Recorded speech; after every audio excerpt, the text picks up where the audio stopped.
Alright, Yamaha YTX demonstration po ito ng dashcam na in-install ko. So, may dashcam ako nabili galing sa Shopee and na-install ko na siya. So, hindi ko na mapapakita kung paano ko ginawa yun. Pero gusto ko pakita sa inyo kung anong discount na ginawa ko. Yan yung front camera. So, punta tayo sa likod. Yan naman yung back camera. Ito ang mic. Ayan, ito.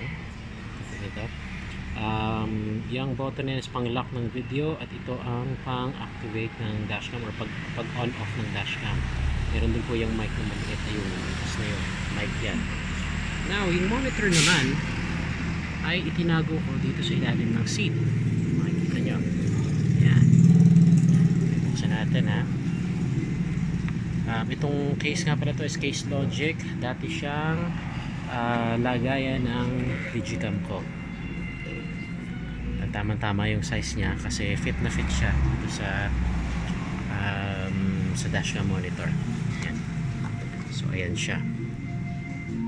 Okay, so the reason kung bakit nilagay ko siya dito sa loob instead na nakalagay dun sa handlebar is ang gusto ko kasi sa dashcam ko ay maging katulad ng black box yung nakikita sa aeroplano.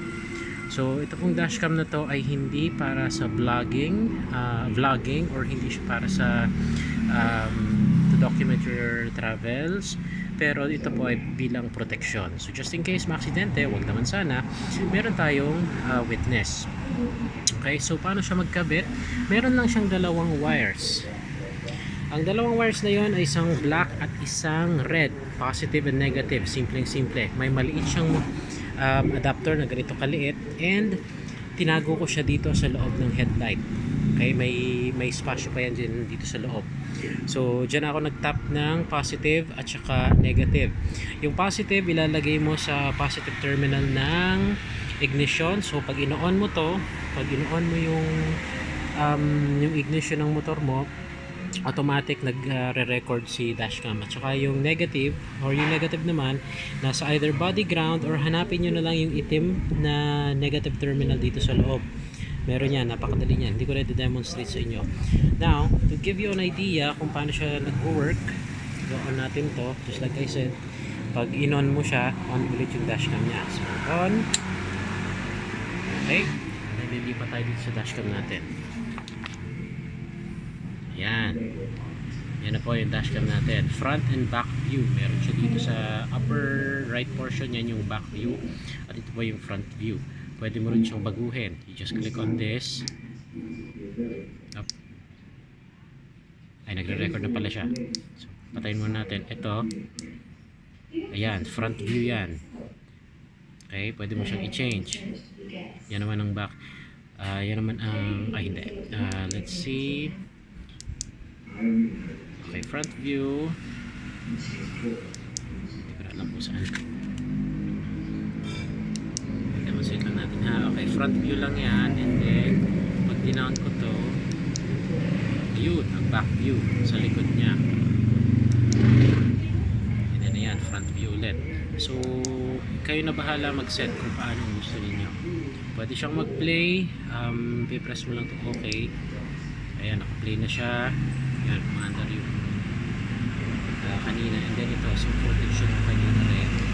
Travel ako. Ayan naman ang front view. Okay.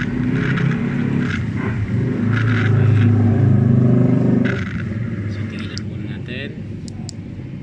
And ayan yung live view niya. So makikita mo yun. Meron siyang back view dito sa upper right corner and then front view dito sa main.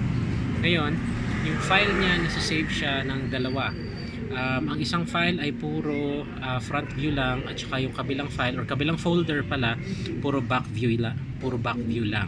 So it's 1080p sa harap, 720 sa likod, and may mic siya dun sa